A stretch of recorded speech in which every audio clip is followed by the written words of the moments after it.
Nice ship you've got, Shepard. What can I do for you? What's your story, Rex? There's no story. Go ask the Quarian if you want stories. You Krogans live for centuries. Don't tell me you haven't had a few interesting adventures. Well, there was this one time the Turians almost wiped out our entire race. That was fun. I heard about that. You know, they almost did the same to us. It's not the same. It seems pretty much the same to me. So your people were infected with a genetic mutation? An infection that makes only a few in 1,000 children survive birth? And I suppose it's destroying your entire species? I suppose it isn't all the same. I don't expect you to understand, but don't compare humanity's fate with the Krogan. Sorry, Rex. I wasn't trying to get you upset. Your ignorance doesn't upset me, Shepard. As for the Krogan, I gave up on them long ago. The genophage infected us, but it's not what's killing us. Are your people really dying? We're sure not getting any stronger. We're too spread out. None of us are interested in staying in our own system. Lots of species have left their homes and prospered. But they go to colonize new worlds. We're not settlers. We're warriors. We want to fight. So we leave. Hire ourselves out. And most of us never go back. What can you tell me about the genophage? Ask the Solarians if you want details. They made it. All I know, it makes breeding nearly impossible. Thousands die in stillbirth, and most never get that far. Every Krogan is infected, every one, and no one's rushing to find a cure. Why don't the Krogan try to find a cure? When was the last time you saw a Krogan scientist? You ask a Krogan, would he rather find a cure for the genophage or fight for credits? He'll choose fighting every time. It's just who we are, Shepard. I can't change that. Nobody can. So long, Rex. Shepard. Commander? What's your opinion of the last mission? Kinda wish you'd got there sooner, Commander. No offense, I appreciate the rescue. I just wish... We came as soon as we got the distress call, even with the fastest ship in the fleet. You did the best you could, Commander. It's my fault. If I had been more alert, we wouldn't have been cut down by an ambush. The answer seems plain enough to me. Be more alert. Aye, aye, Commander. I'll make sure it doesn't happen again. Do you have a few minutes to talk? One-on-one? I'm sorry, Commander. I need to get my duty squared away. I wouldn't mind talking more later, though. Dismissed, Chief. Ma'am?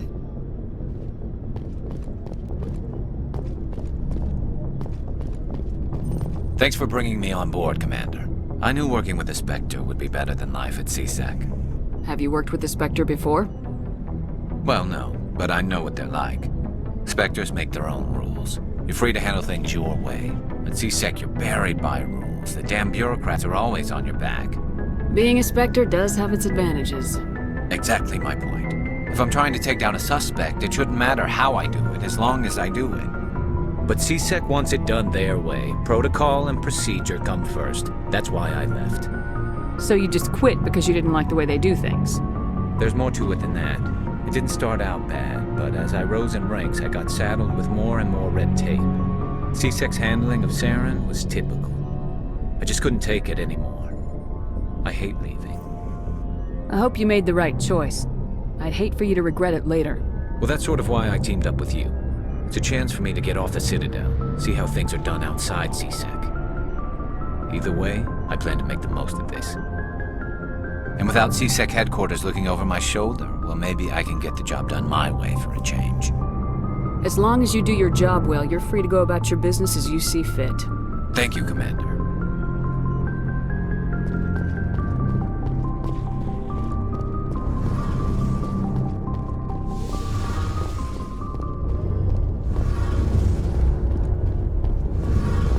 Your ship's amazing, Shepard. I've never seen a drive core like this before. I can't believe you were able to fit it into a ship this small. I'm starting to understand why you humans have been so successful. I had no idea Alliance vessels were so advanced. The Normandy's a prototype, cutting-edge technology. A month ago, I was patching a makeshift fuel line into a converted tug ship in the flotilla.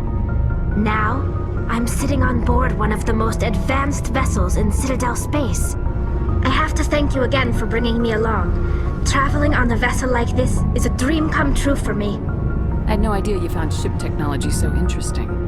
It comes with being a Quarian. The migrant fleet is the key to the survival of my people. Ships are our most valuable resource. But we don't have anything like this. We make do with cast-offs and second-hand equipment. We just try to keep them running for as long as we can. Some of the fleet's larger vessels date all the way back to our original flight from the Geth. I can't believe your fleet's still using ships that are 3 centuries old. They're constantly being repaired, modified, and refitted. They aren't pretty, but they work. Mostly. We've tried to make ourselves as independent as possible on the flotilla, grow our own food, mine, and process our own fuel. But some things we just can't make on our own. A patch to maintain the hull integrity requires raw materials we just don't have. That's why our pilgrimages are so important. Tell me about your people. Our lives aren't easy. Resources are scarce, and we are constantly on the move. Everything we do must in some way contribute to the continuation of the migrant fleet. There are 17 million Quarians in the flotilla, and each of us relies on the others for survival. The bonds among my people are strong. Unfortunately, we have had to surrender many of the freedoms and civil liberties other species take for granted. What kind of freedoms? Well, it's illegal for parents to have more than one child. If our population grows too much, it would strain our resources to their breaking point. Of course, we also can't allow our numbers to become too few. If our population is in decline, the rule against single births is temporarily repealed. In extreme cases of population decline, incentives are even offered to encourage multiple births, though the Conclave hasn't had to take such measures in nearly a century. That's your government. The Conclave is our civilian branch of government. Each ship can elect a representative to serve on the Conclave and make decisions that affect the fleet as a whole. On matters that affect an individual ship, however, the captain has the final say. It's a tradition that dates back to the early days, when the fleet was governed by martial law.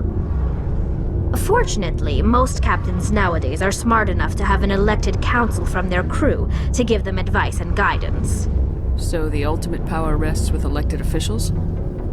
In practice, the Conclave and the respective council for each ship tend to set the rules that govern our daily lives. But in theory, we are still under military jurisdiction. The 5 top-ranking military officials in the fleet serve on the Admiralty Board. These 5 have the power to overrule any decision by the Conclave in case of emergency. To do so requires unanimous agreement among the Admiralty, and they can only do this once. After that, the entire board must resign their posts. It's a safeguard that served us well. In nearly 3 centuries, the Admiralty Board has only overruled the Conclave 4 times. I want to know more about the Geth. I doubt I can tell you anything you don't already know. It's been almost 3 centuries since they drove my people into exile.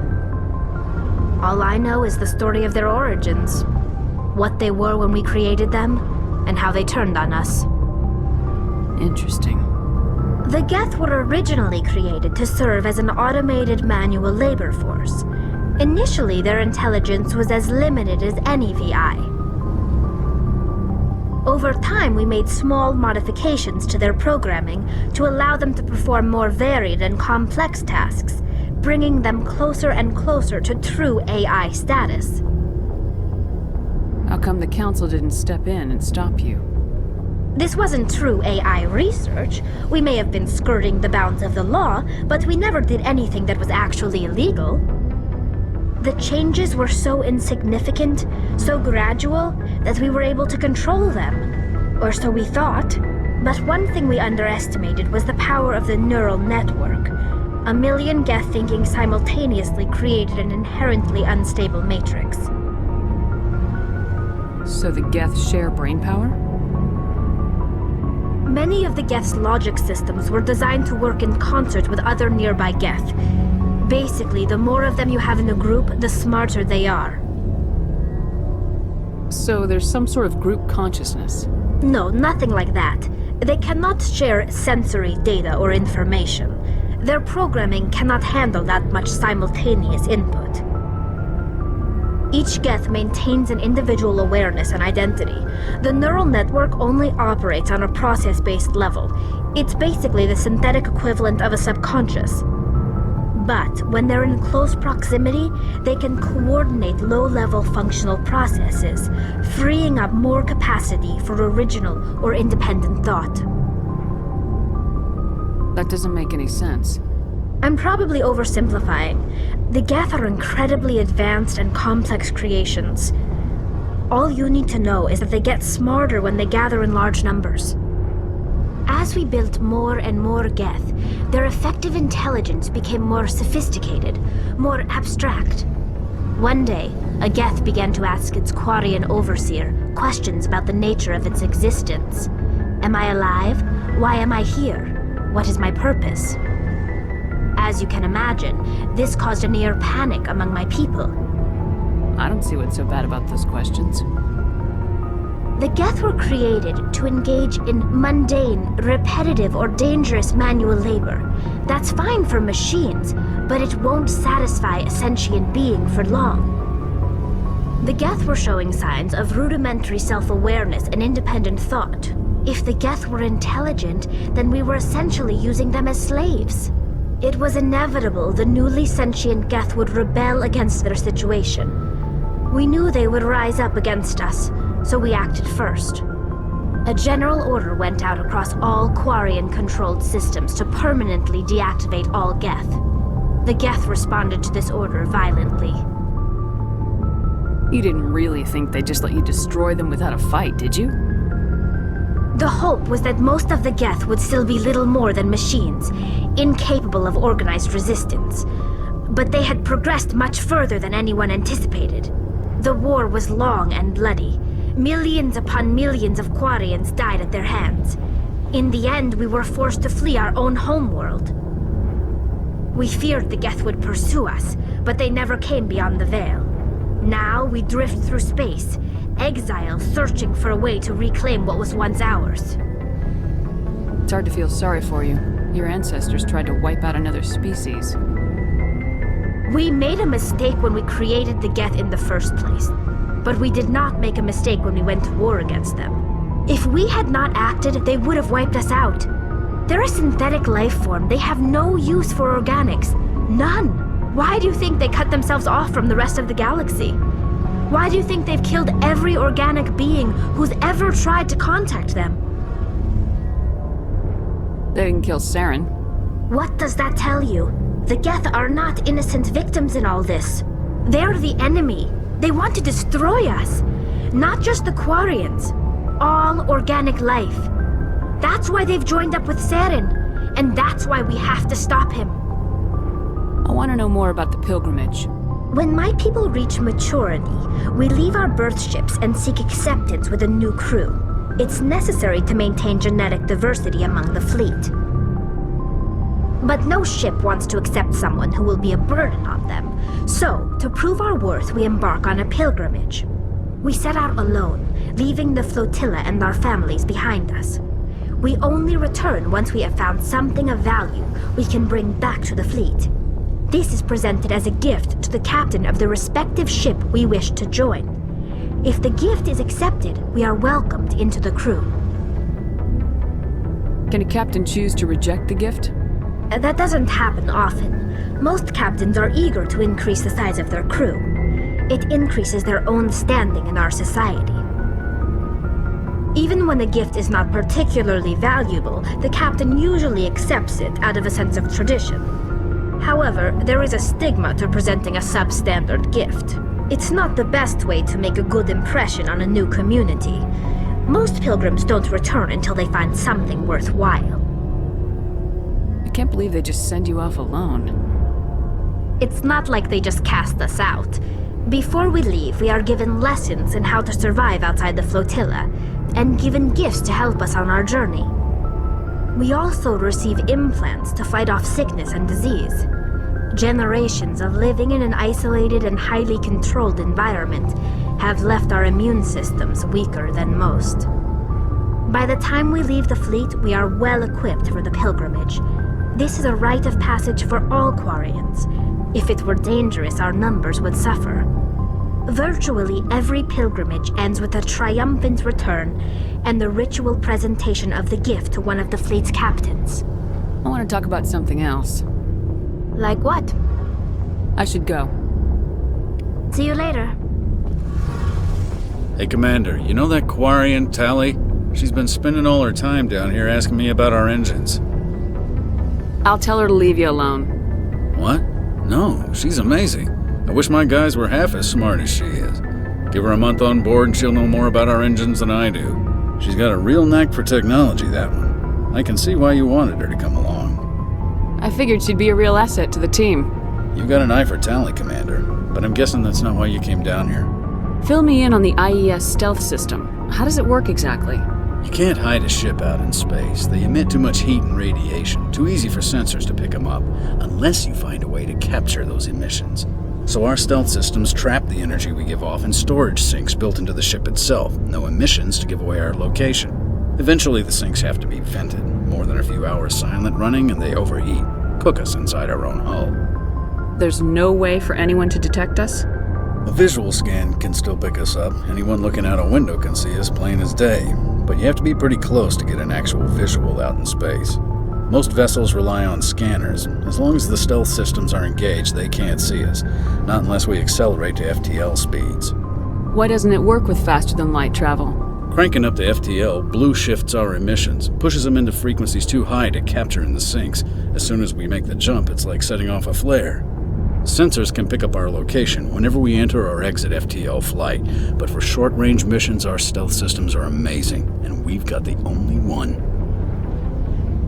Where else have you served, Adams? If you name a class of Alliance ship, I've probably served on it. Everything from dreadnoughts and carriers right down to frigates like the Normandy.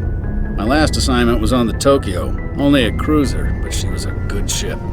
Couldn't hold a candle to the Normandy, though. I want to know more about the Normandy. She's the best ship I've ever served on, probably the fastest vessel ever designed. And she's the only one using the new Tantalus drive core. What's so special about the Tantalus drive core? Proportionally, it's about twice the size of any other vessel. Not only are we faster, but we can run at FTL speeds longer before we have to discharge the core. Carry on, Adams. Aye, aye, Commander.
Message coming in.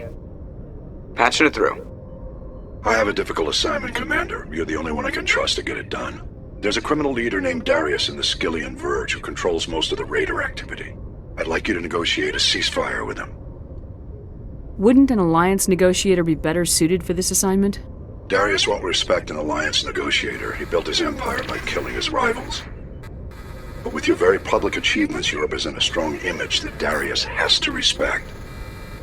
Show him that the Alliance won't back down. Show him he better make peace while he can.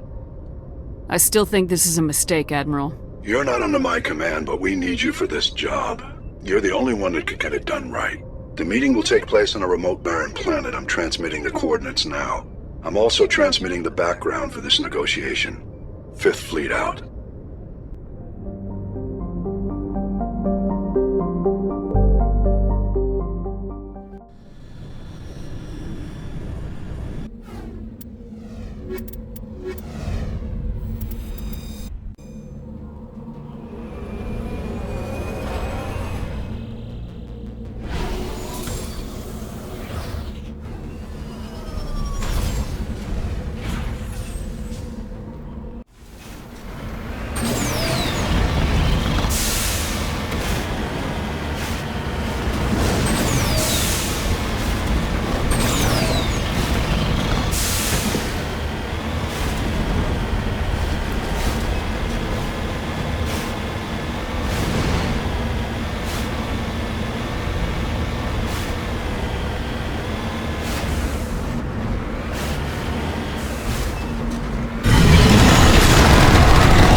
Gonna be okay going up against him? Saren is either a traitor or a madman. Taking him down will restore the good name of Turians everywhere. Just keep saying that, especially to humans. We've got a lot of angry people right now.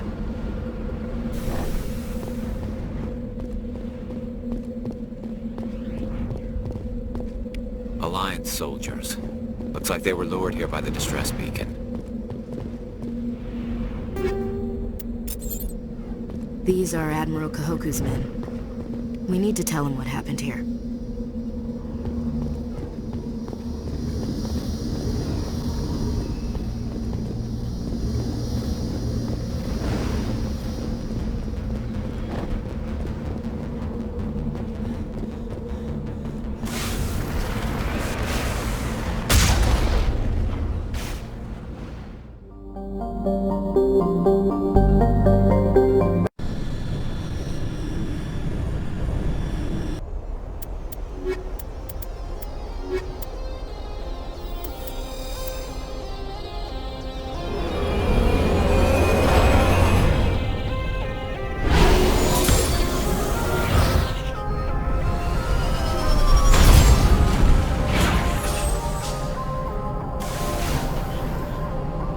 Commander, I'm picking up some strange readings. Really strange, like off the damn charts. It looks like it's coming from an underground complex a few clicks away from the drop zone.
This route's a no-go. They have height and cover.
Like an oven here.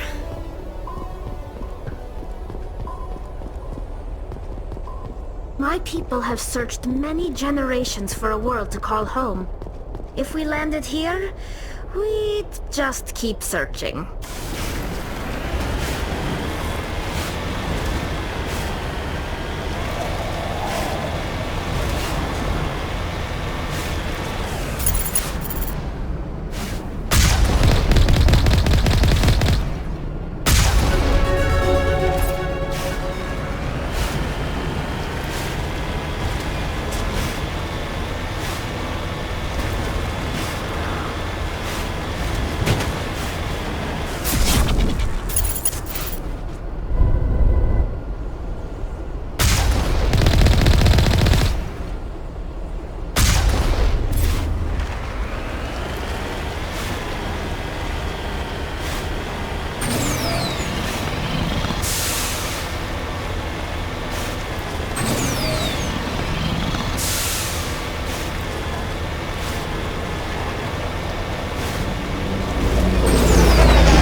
negative contacts, Commander.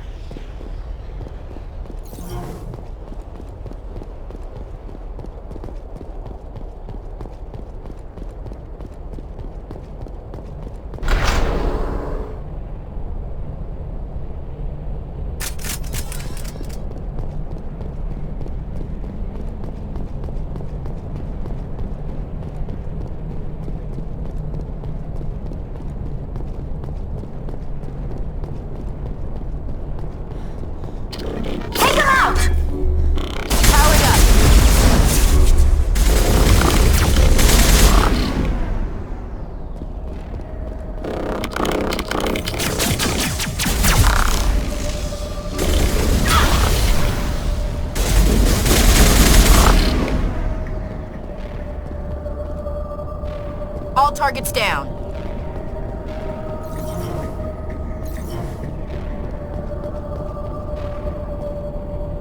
It looks like this cavern formed around the ruin, after it was built.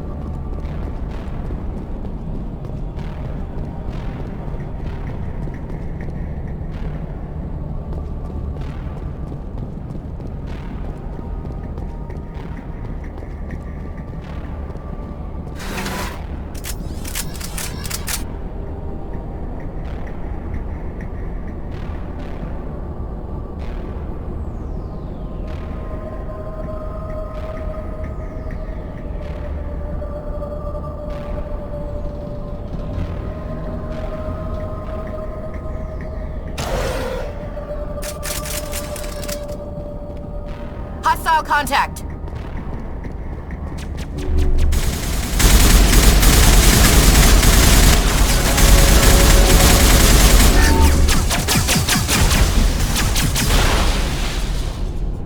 Protheans built to last. Looks like a lava flow poured in here.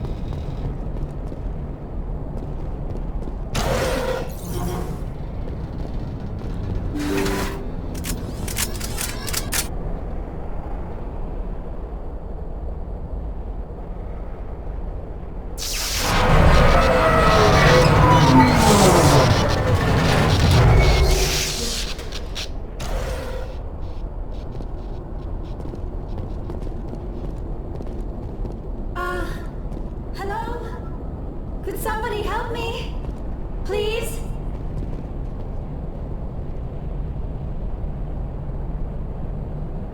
Can you hear me out there? I'm trapped. I need help. Liara to Sony, I presume? Thank the goddess. I did not think anyone would come looking for me. Listen, this thing I'm in is a Prothean security device. I cannot move, so I need you to get me out of it, all right? Your mother is working with Saren. Whose side are you on? What? I am not on anybody's side. I may be Benezia's daughter, but I'm nothing like her. I have not spoken to her in years. Please, just get me out of here. How did you end up in there? I was exploring the ruins when the Geth showed up, so I hid in here. Can you believe that? Geth beyond the veil! I activated the tower's defenses. I knew the barrier curtains would keep them out. When I turned it on, I must have hit something I wasn't supposed to.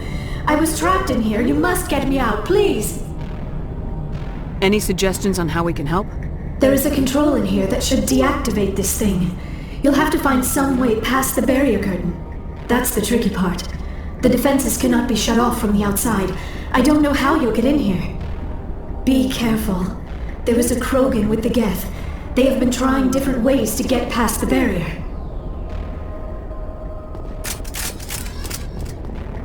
Hostile spotted!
Ready.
How did you get in here?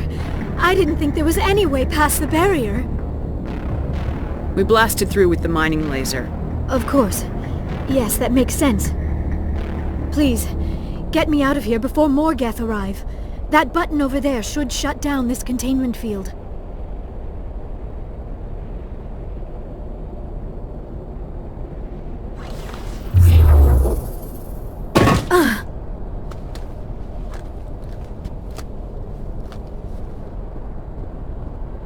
Any idea how we get out of this place?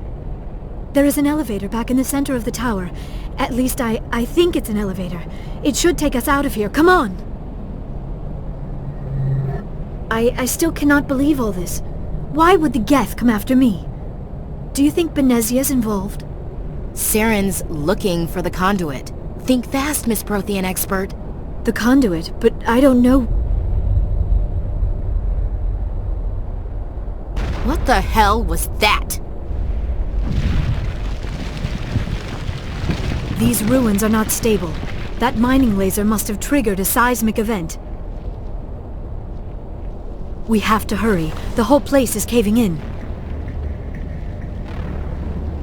Joker, get the Normandy airborne and lock in on my signal. On the double, mister! Aye, aye, Commander. Secure and away. ETA 8 minutes. He needs to move faster.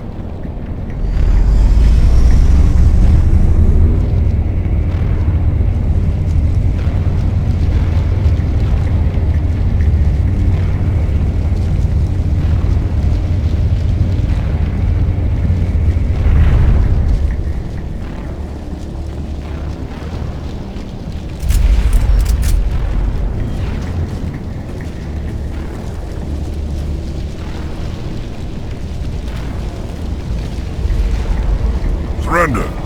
Or don't. That would be more fun. We don't have time to deal with this idiot. Charge! I like your attitude.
Too close, Commander. 10 more seconds we would have been swimming in molten sulfur.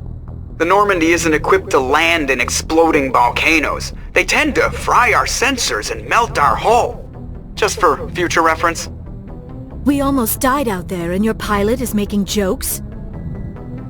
Sometimes Joker's a real ass. Just try to ignore him. I see. It must be a human thing. I don't have a lot of experience dealing with your species, Commander.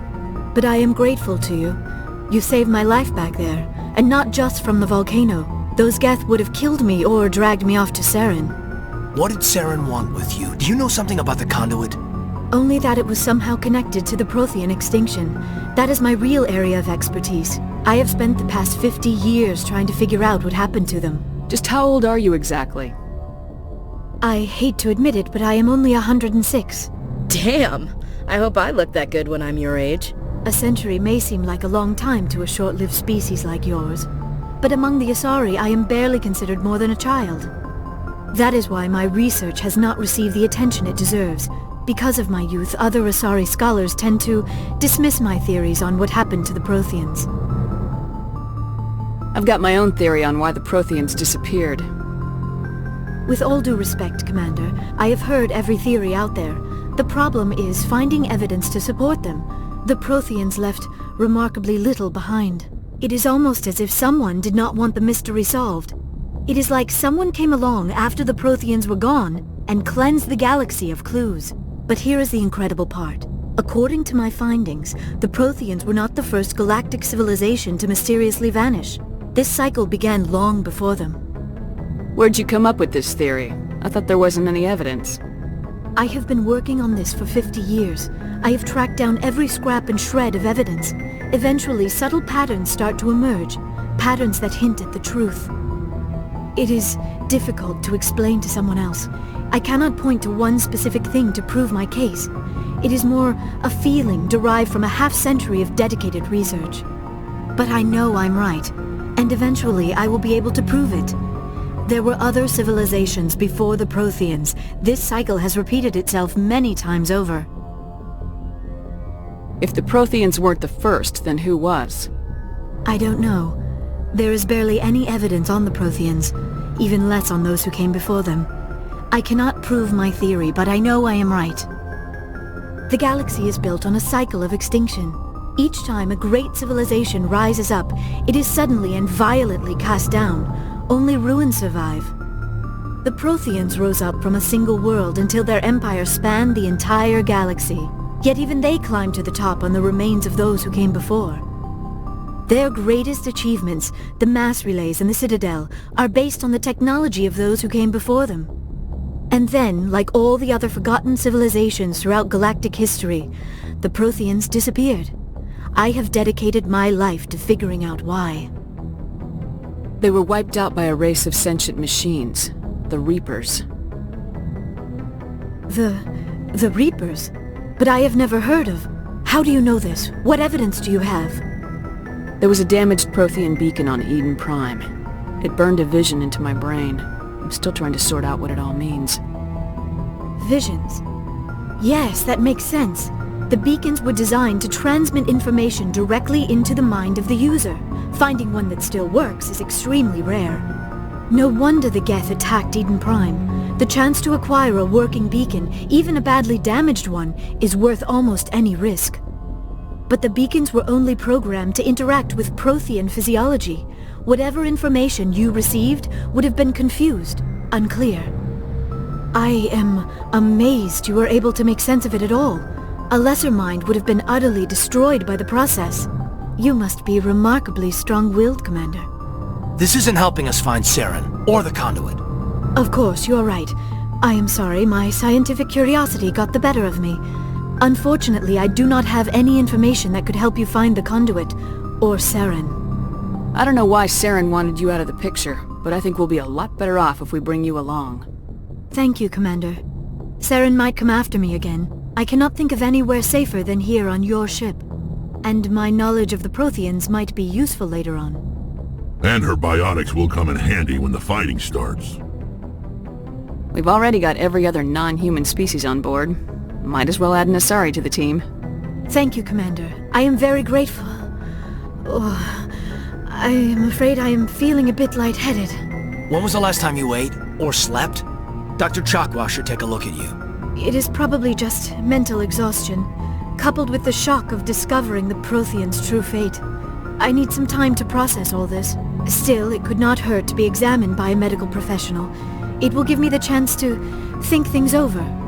Are we finished here, Commander? Go see the doctor. The rest of you, dismissed. Mission reports are filed, Commander. You want me to patch you through to the Council? Patch him through, Joker. Setting up the link now, Commander. We've received your report, Commander. I understand Dr. Tassoni is on the Normandy. I assume you're taking the necessary security precautions. Don't tell me how to do my job. You are free to act as you see fit, Commander. Our role is to offer guidance and advice. It's up to you if you're smart enough to listen. Liara's on our side. The Geth were trying to kill her. Benezia would never allow Saren to kill her daughter. Maybe she doesn't know. Or maybe we don't know her. We never expected she could become a traitor. At least the mission was a success. Apart from the utter destruction of a major Prothean ruin. Was that really necessary, Shepard? We almost died in there. The Geth were everywhere. Of course, Commander. The mission must always take priority. Good luck, Commander. Remember, we are all counting on you.